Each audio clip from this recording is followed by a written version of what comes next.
to yet another episode of Atypical Podcast. It's atypical, not atypical. You literally said we're gonna say. Yeah, it's on the shirt. It's on the shirt this time. Yeah. But welcome back, guys. We've been away for quite a while, and we had to leave. What do you call it? Leave off season for something very important. So this is one of those episodes that you really want to listen to, and you want to share with your friends. You know, have discussions around, comments, oppose what we're saying, support what we're saying, whatever it is. But Absolutely. I'm here with my co-host. Ricky, Pastor Ricky. Yes, and we're going to be having a very great time today talking all things U.S. election, and we had to have one. Especially because the number of voices that are needed in this space, we need more voices. We need more voices. So we're going to jump. And admittedly, I feel like I haven't done so much. So this feels to me like you're doing something, about the elections, because it's important. So. Yeah. So, but before we jump in, where have we been? What's been happening since? So, some people have been asking, when is the next episode? Yeah, I don't think we You don't say that. Oh, okay. I don't think we released all the episodes yet. From season 1, but I think at this point we'll jump to season 2. All things have passed away. Yeah.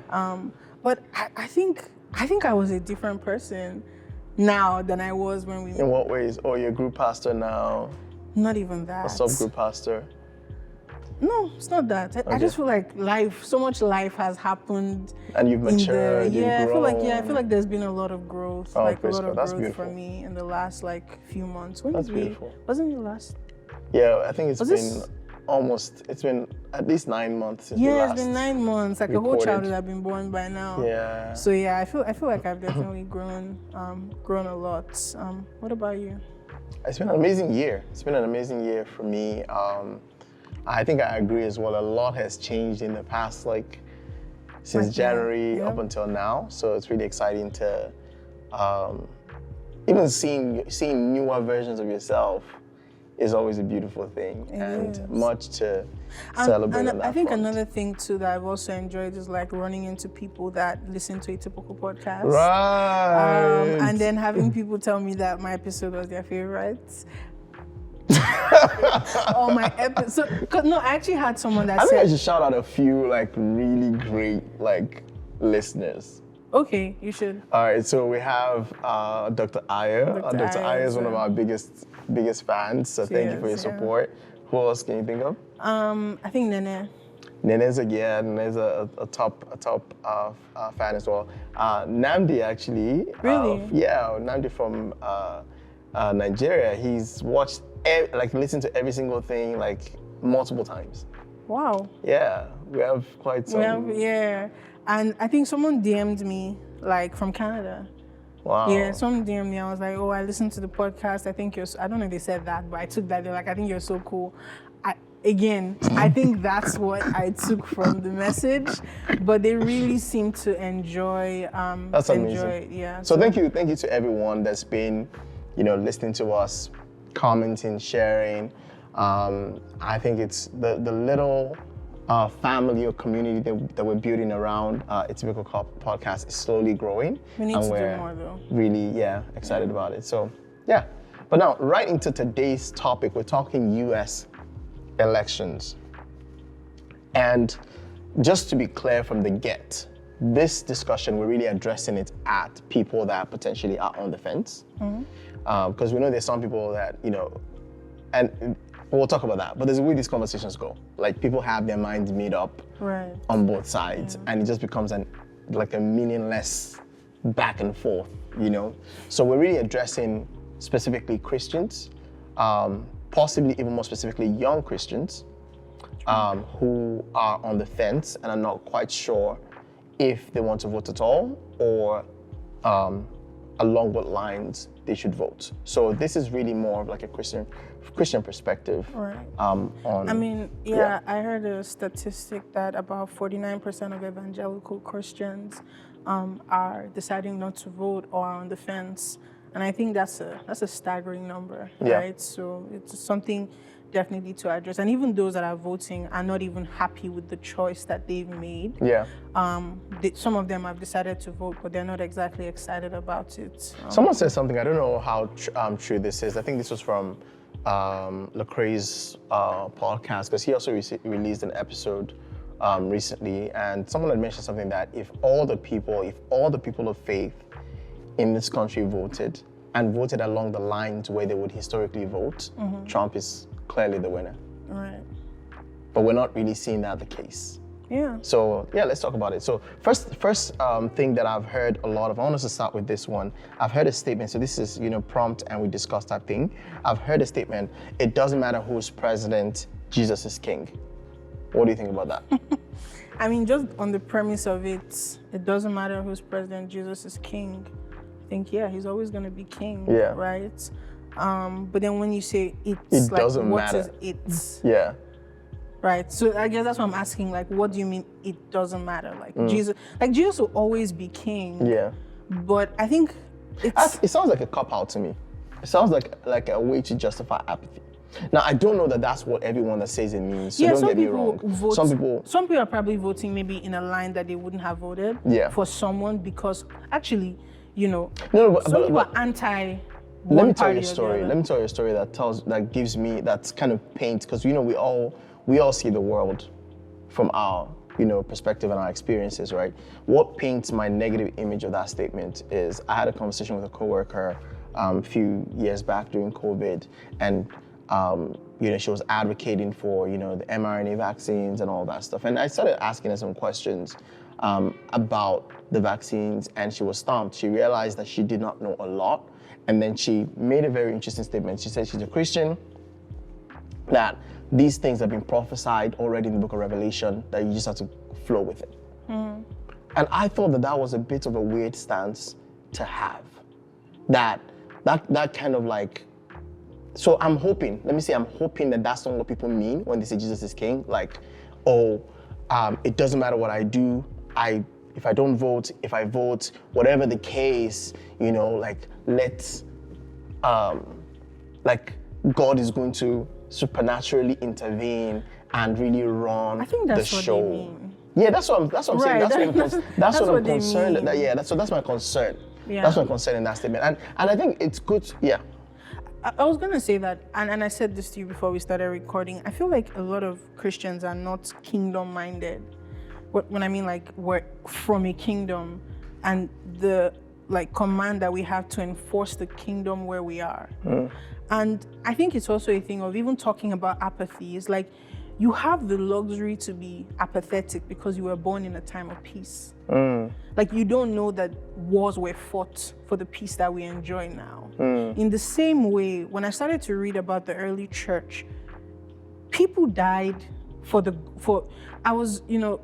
interestingly, we're recording on the day of healing streams. And when that lady was praying for China, I was weeping because I could imagine her being in that place and seeing thousands of people there and knowing that when she goes back, they can never assemble, or they're not allowed. They can't gather the way that we gather, the congregations of the Lord. Even physically, apart from those joining in online. Right, because in China it's the underground church. They have to meet 4 or 5 people. Like they can't meet as churches. And even if they should meet as churches, I think you either have to be a Catholic church or they monitor you. Yeah, they can't have a speak few in churches tongues. that are sanctioned. Exactly, that are sanctioned. And they only and say the things that the Spirit of God communist government. Yeah. So when she was praying, it was deep because she was seeing a possibility that people in her country could never dream of. And so when a Christian says Jesus is king, don't you know that Christians died for us to walk out and say, hey, I want to talk to you about Jesus? Yeah.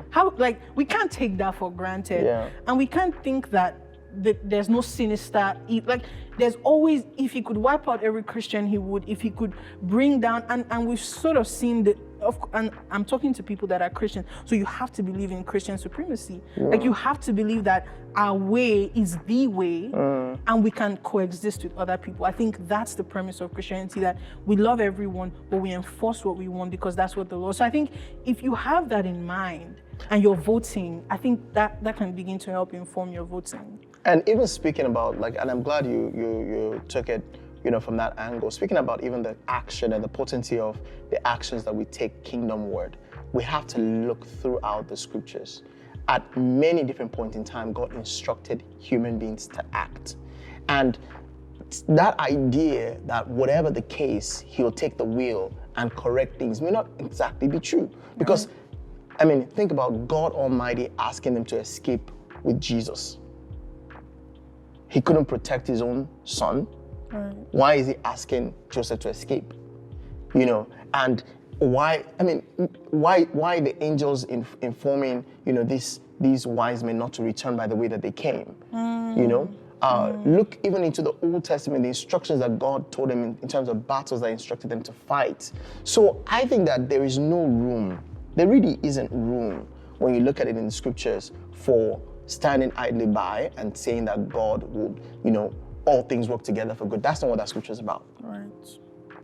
And even thinking about what you're saying is there's a reason why Paul wanted to preach to the governor when he got arrested. Yes. He could have, prayed. Something could have been like, no, I want to talk to. So there was a cell or churches to Caesar to present the gospel. So why would that happen? And what changed everything for them was a rule. I think it was Constantine that changed that converted to Christianity, and that was when Christians stopped being killed. So I don't think that it's wise to say that every government is favorable for the cause of the gospel. In fact, it's not true. So let's go into the next thing that I have here. So what about those that may say that both parties are corrupt, both individuals are not great? I don't want to vote along the lines of the lesser of two evils. So I would rather not vote. I think, I'll let you answer that, but I think that's not exercising your civil rights, your civil liberty. I don't think that's wise. And then to say that you're not voting for the lesser of two evils, you're not voting a pastor. You're not voting for your best friend. You're voting for things that will affect you and your children or children's children or our society and our community. And I think that you have to take a stand because we don't have anyone that will be perfect, so to speak, right? Everyone will have their own idiosyncrasies or things that you don't agree. And I don't think there's even the premise that you should agree with everything, because the whole point of democracy is not having someone that you fully agree with. Yeah. It's the majority. It's you agree with most of what they're saying. And I think that's the same. It's reminding me of something that I was thinking about earlier in the day. Do you remember the time when Paul was about to be they really wanted to kill him, right? And he had noticed that there were Sadducees and Pharisees in the room. And Sadducees and Pharisees were on two separate aisles of things, even though they were both, exalted groups, right? He was not in that moment a Sadducee. He was not in that moment a Pharisee. But when it came to it, when it became important, when, they would say colloquial, when the rubber hit the road, he made a decision and he allied himself with the Pharisees. And he literally said to them, he said, hey, guys, these other people are trying to kill me because of what we both agree on. Are you seeing the point there? He didn't believe in the message of the Pharisees. He used to be a Pharisee, which he was no longer at that point.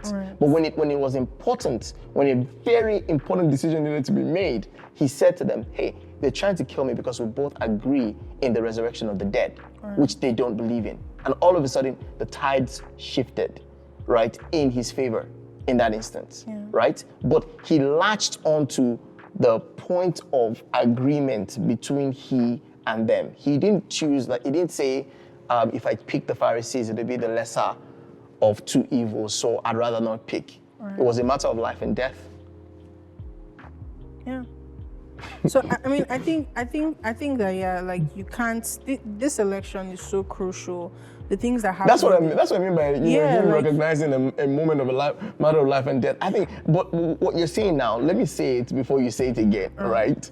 A lot of people don't realize that this is a very pivotal election, not just for the United States of America, but for the world. Yeah.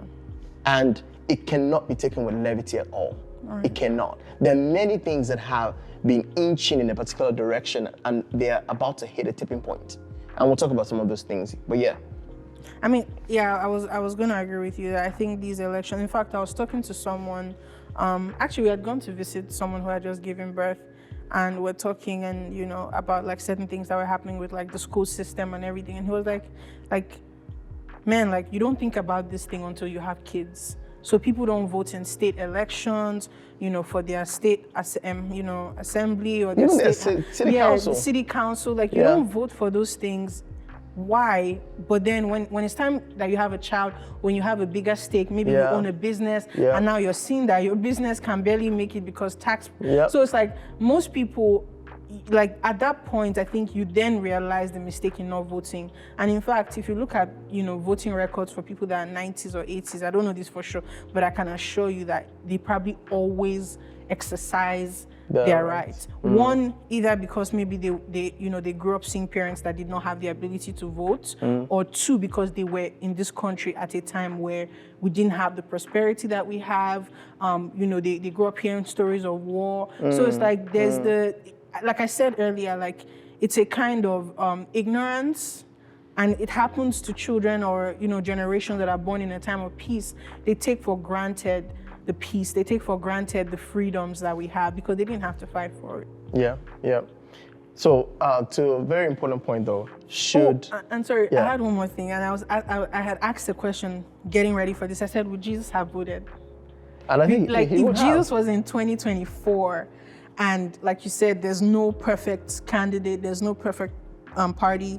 They all have their issues. Would Jesus have voted? And I think, by all indications, he would have. Why do you say so, though? I think a good example is the issue of the taxation, when it was presented with, you know, paying taxes. With paying taxes, he aligned himself in terms of, even though he didn't agree at the time with the way the policy, the tax policy, he had. And first of all, that's also interesting. He had an opinion on the tax policy. Some people think that there shouldn't be an opinion, which will lead me to the next question I'm about to ask, right? He had an opinion on the tax policy, but he acted. Absolutely. So yeah.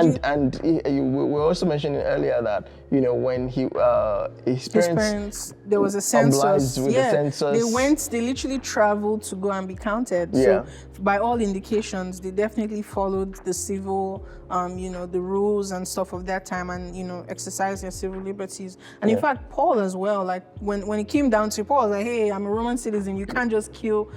So all through the scripture, we see that you should enforce that, and, you know, you shouldn't just stand by and not watch. I think another thing that we're talking to the other question though, what I was saying earlier now, right, about the Lord having an opinion. Some people don't think that the church is qualified to discuss this, and that it should not be talked about in church. And there are people that have divorced their churches, or I don't know if that's the word, but left their churches because the church gave a stance, an opinion. What do you think about that? That the church isn't qualified to talk about politics? Yes. I think that we live in a world where now more than ever before, and I think maybe it's probably always been that way, politics is not just politics. And that's what was literally going through my head as I was asking the question is, do we know what's at stake? Right, like it's not just politics. And I think that, like, we live in the world. Can I give you an example? Yeah. Do you remember the whole period during COVID where you couldn't post certain things on social media? Mm-hmm.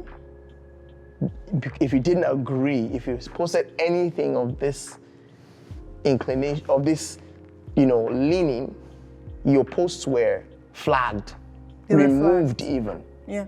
And then shortly after that, was it a year, 2 years, Facebook came back and I was gonna say that. retracted. And Jack Dorsey, Yeah, Twitter, yeah, formerly now known as X. yeah. They didn't just retract that. Jack Dorsey, when the files were released, when everything was subpoenaed, I think it was in the House or whatever, they found that government officials were sending, this was election as well, but similar to that government, so this was election actually. What you're talking about is the whole health thing with Facebook. So Mark Zuckerberg came out and said that, this is what happened, and they felt a pressure to do that by the administration, and he's sorry, and he thinks he would have handled things differently.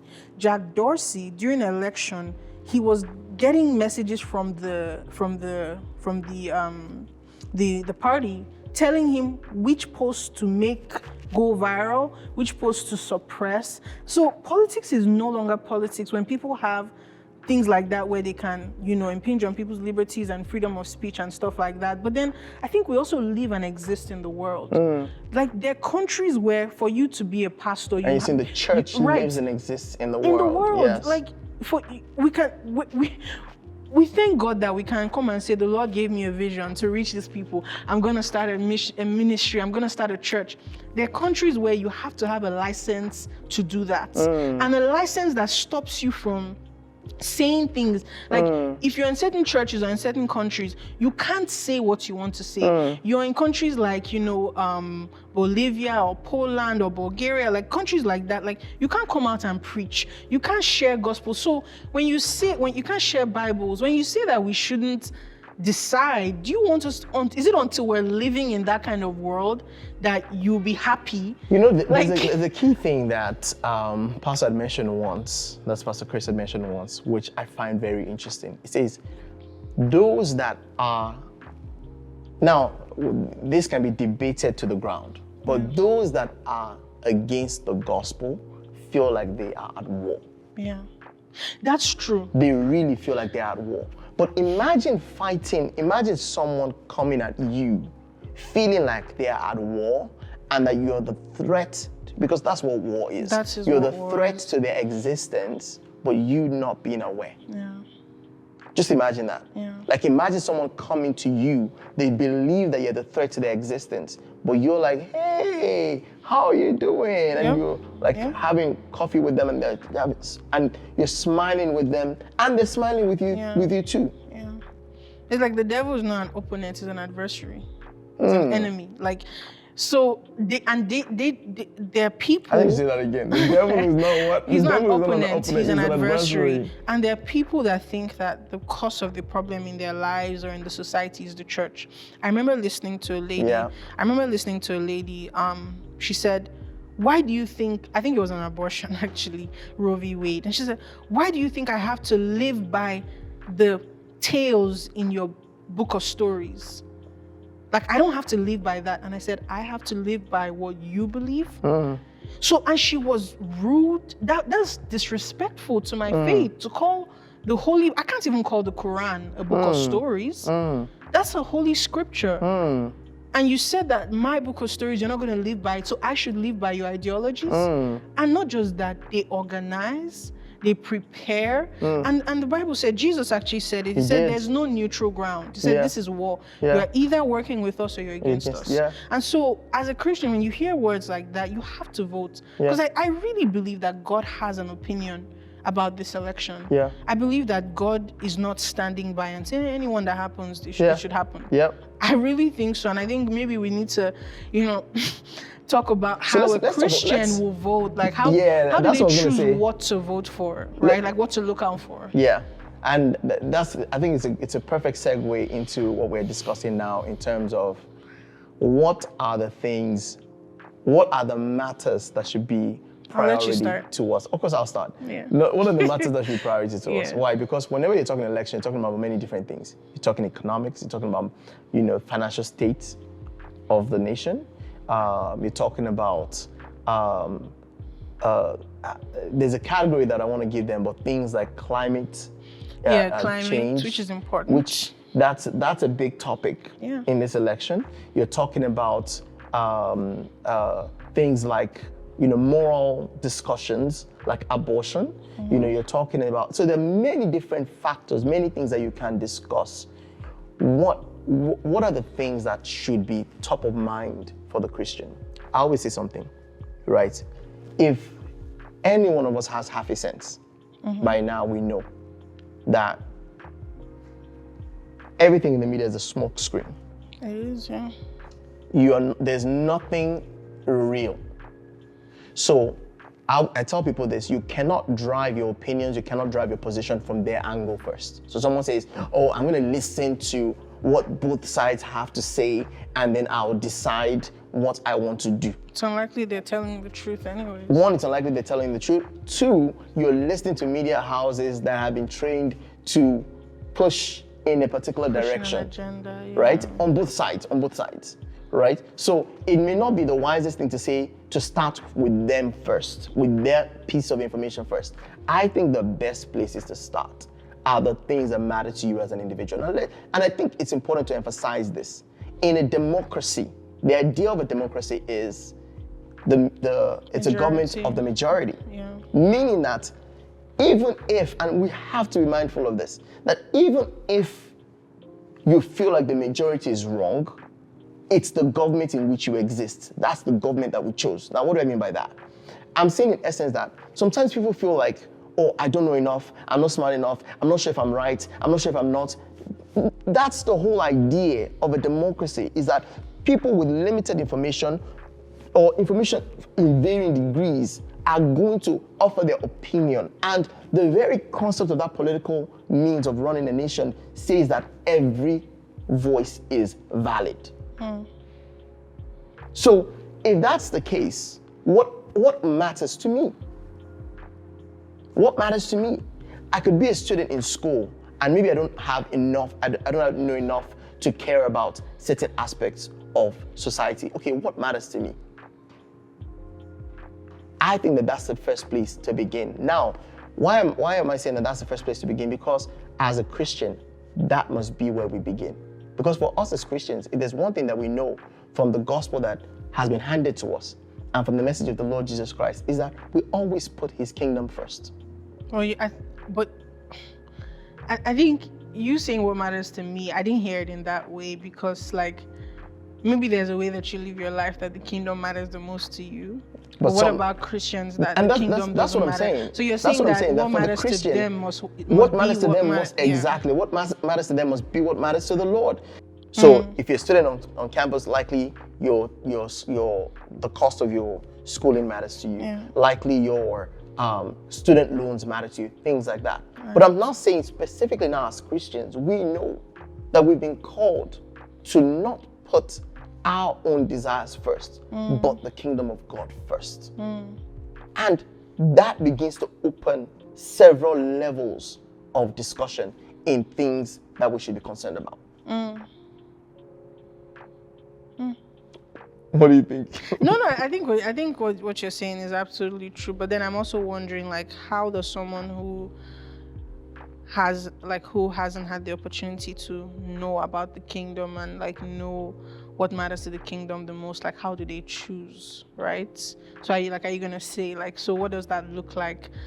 Because the government is not there to promote Christianity. Yeah. So how do I know in picking what matters to the kingdom the most? Absolutely. I think when you're thinking that, that kingdom come, that will be done on earth type of perspective, it starts to open up many points of discussion for you. For instance, one of the big things in this election and in the day that we live in is the rainbow ideology, right? Now, I want to also say something here. You don't have to be religious to disagree.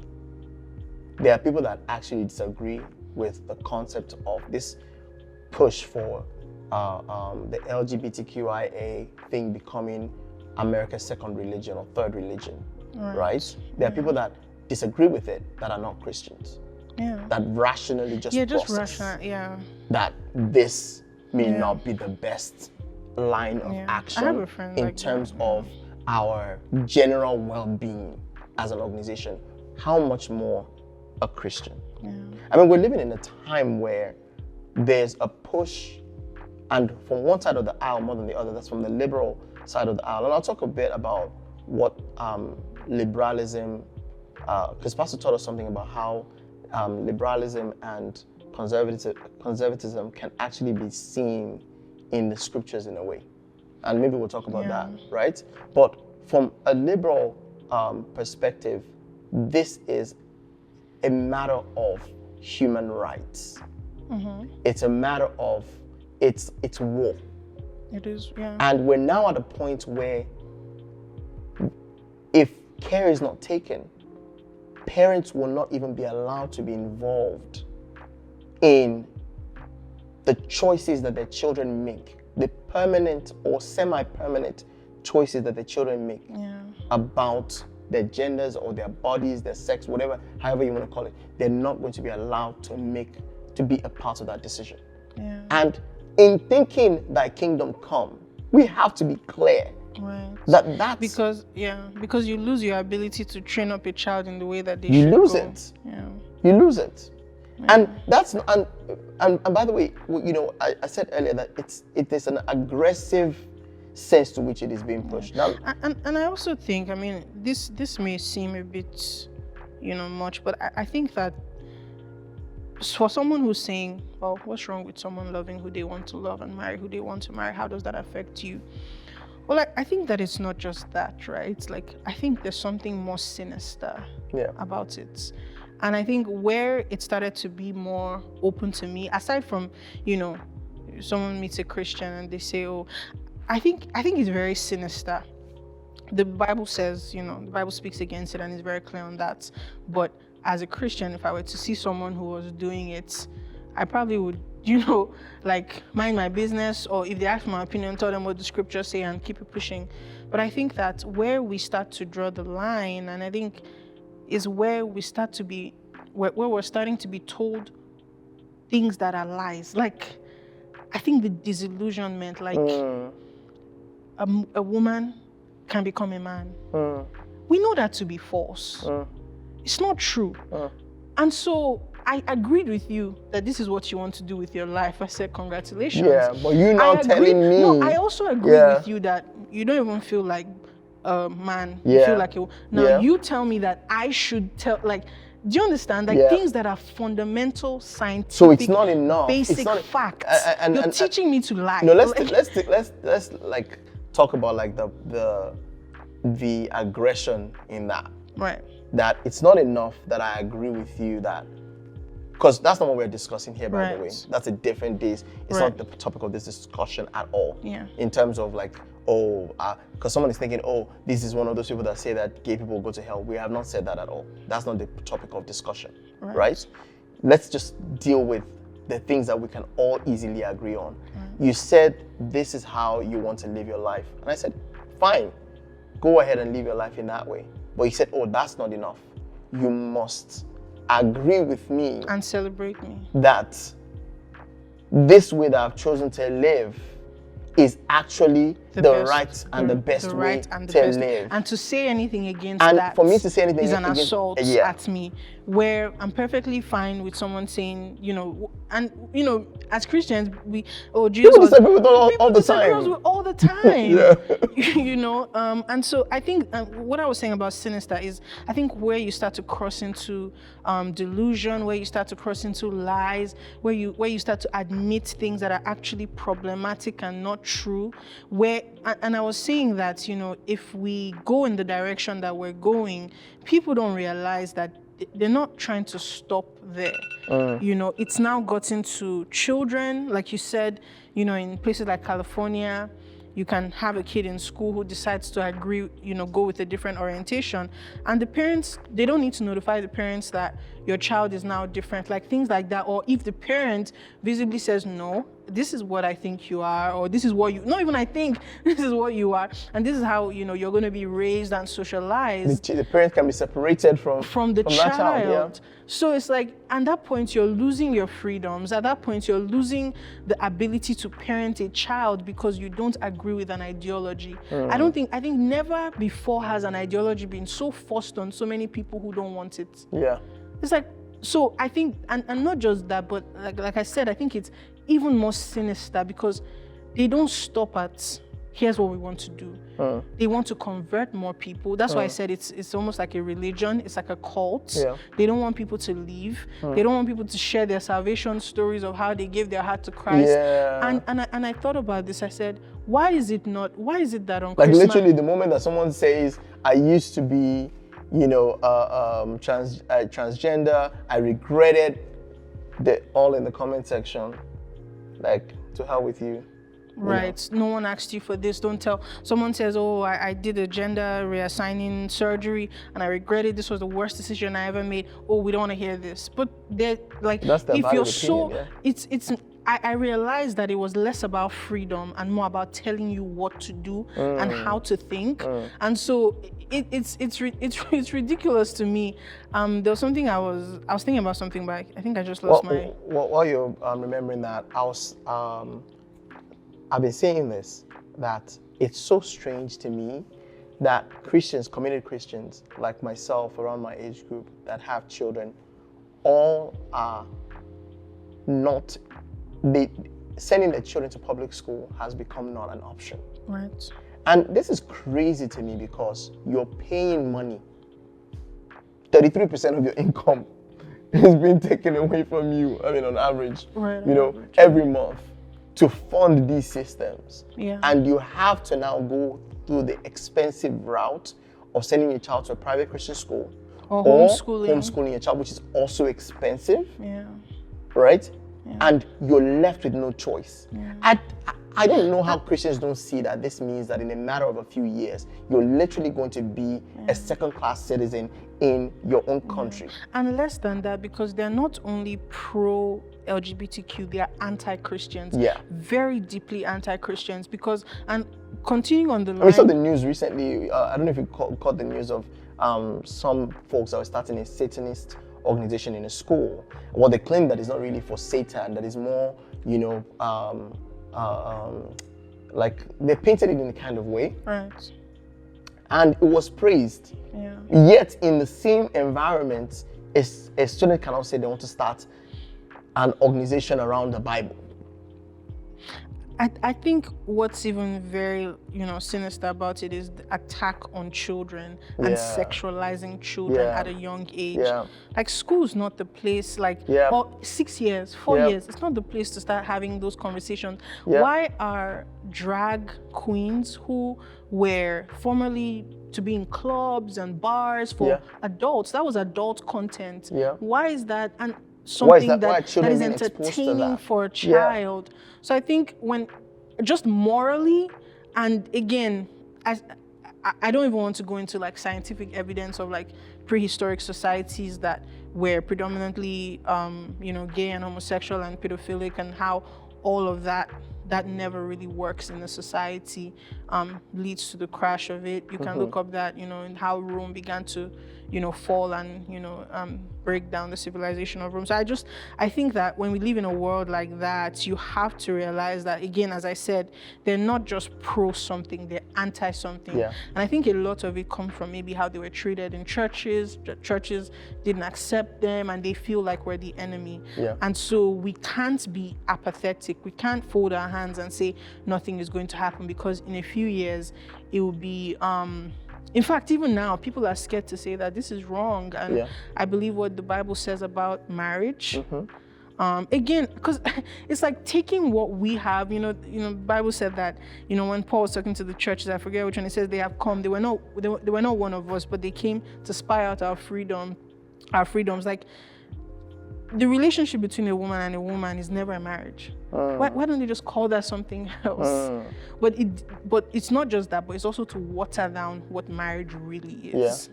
A man and a man, you can't be married, but you can have a partnership or a friend. Like, you can build a life together in many ways, but it just can't be a marriage. Okay, so in the real sense. But let's move on. Let's take that to other things. So the reason why I pause, and sorry to cut you off again. The reason why I'm pausing you there is because we're talking from like a Christian perspective.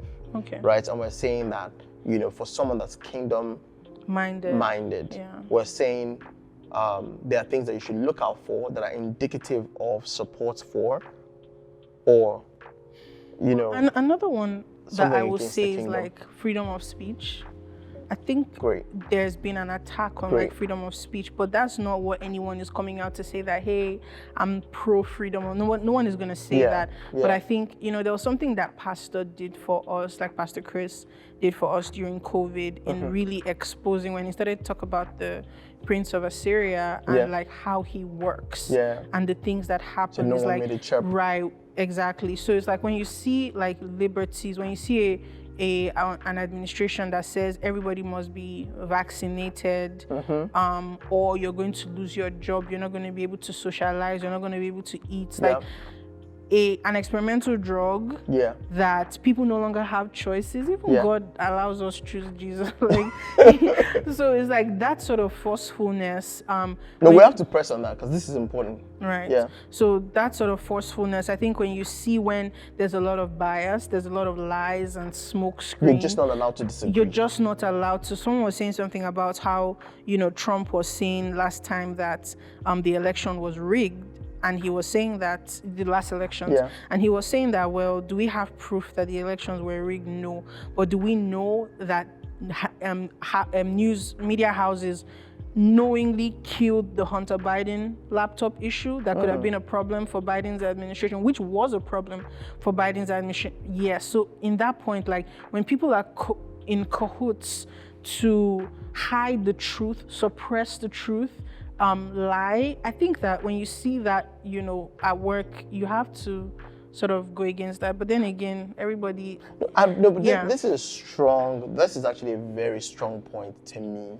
And I've always been one to, I think even in my before I even, you know, gave my heart to Christ and became committed to the Lord, I've always smelled something fishy when someone says I can't speak, or for whatever reason you're being muzzled, you can't say anything.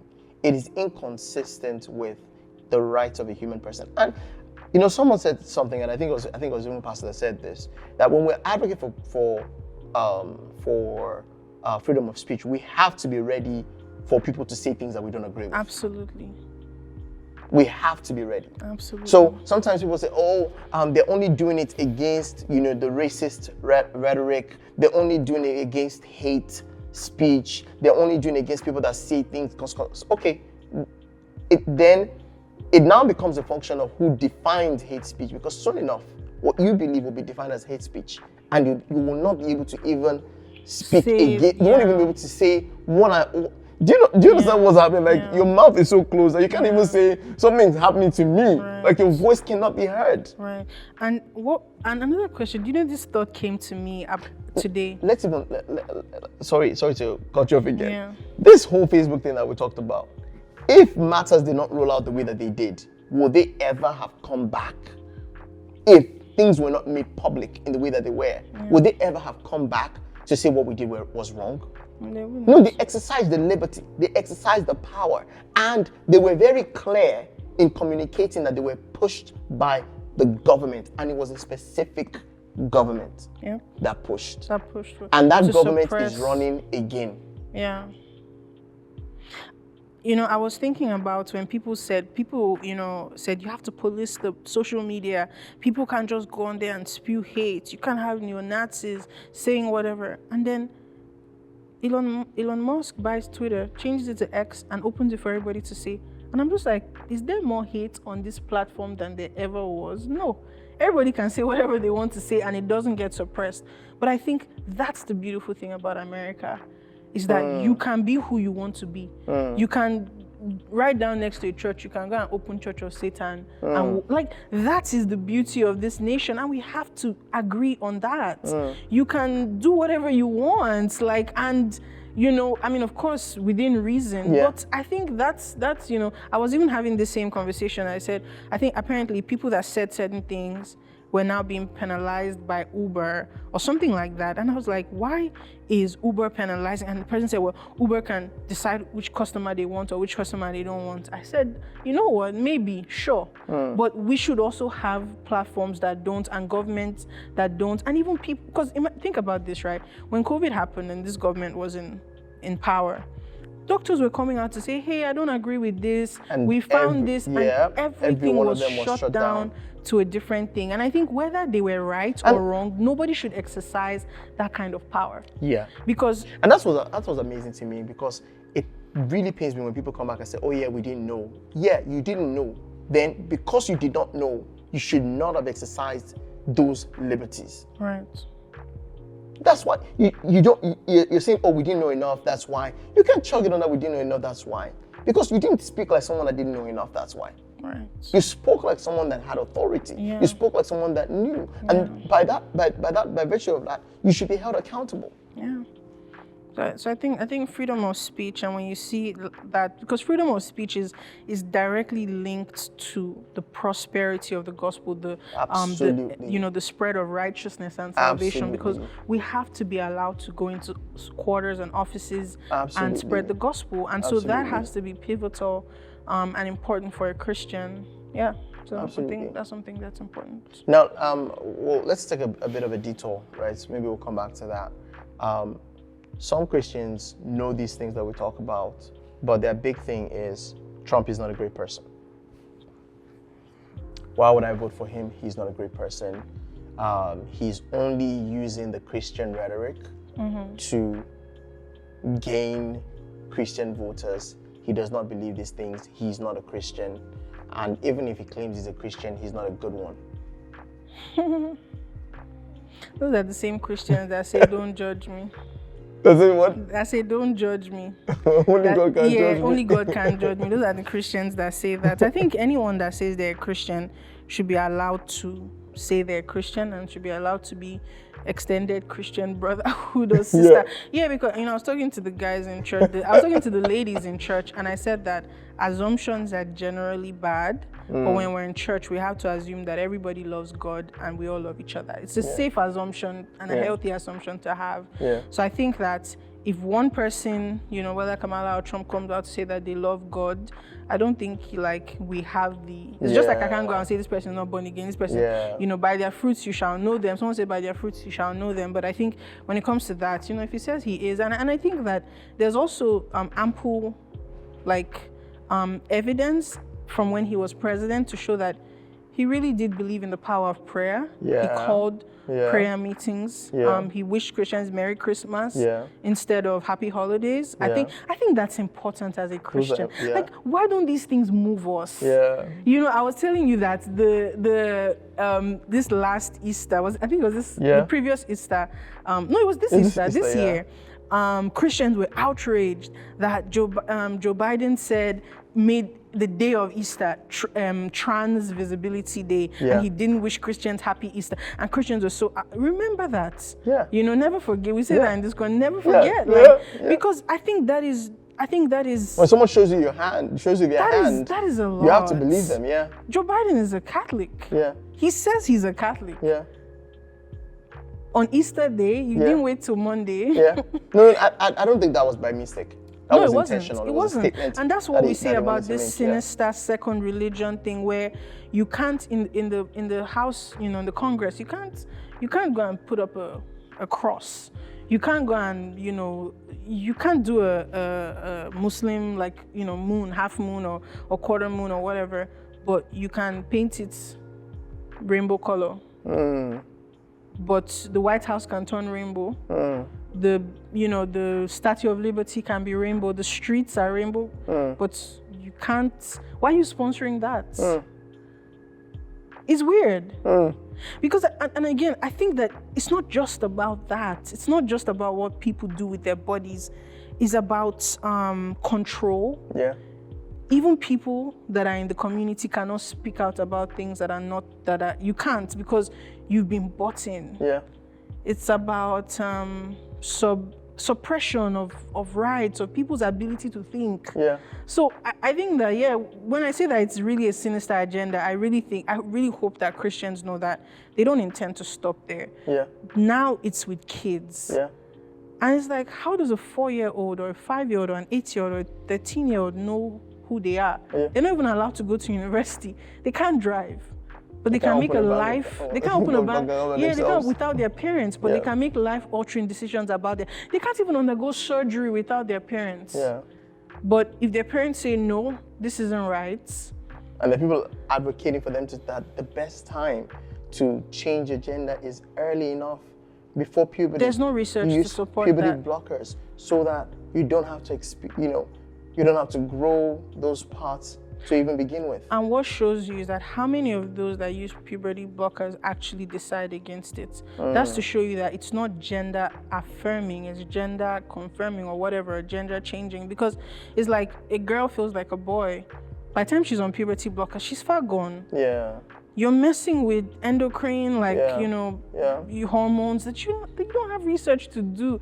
So I feel like it's, let's not spend too much time talking about this. No, I love the freedom of speech angle that you gave earlier. Right. Now we're discussing this subject of sinner or saint leadership. I've said something before that when I'm in an organization, if I'm working for a company, I'm not really in that organization thinking about the first of all, like even as Christians in general, Jesus established a thing when he said, he that has no sin, let him cast the first stone. Like if you agree that he's a Christian but you think that he's a bad Christian, how do you determine that his bad is worse than yours, right? Because many of such people will still say, yeah, I know I'm not, but he is, so how do you determine that his is worse than yours, right? So bearing like that in mind, I'm going into a company not really thinking, if I'm working for a company, I'm not really thinking about the personal sins or errors of the leader of that company.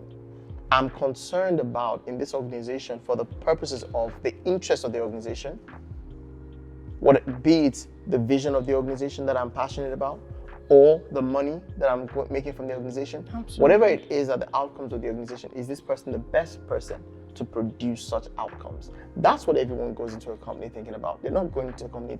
I'm not working for a secular company expecting the CEO of that company to be a Christian, to be a good to be a tongue-talking, spirit-filled Christian. I don't have such expectations. So think of the nation in that way. What are the values? What is the direction that I think that the nation should be going? Who is positioned to lead it in that direction? That's the first consideration. So I don't think it's a matter of like saying that he is like the perfect guy. I don't think he is. I don't think anybody, by any stretch of the imagination is saying that. And same thing, with Kamala too. I think the same thing needs to be extended to her as well. She doesn't have to be a perfect person. Yeah. But she doesn't have to be, well, on the flip side, I guess she doesn't have to be a super horrible person for you not to vote for her either. Yeah, exactly.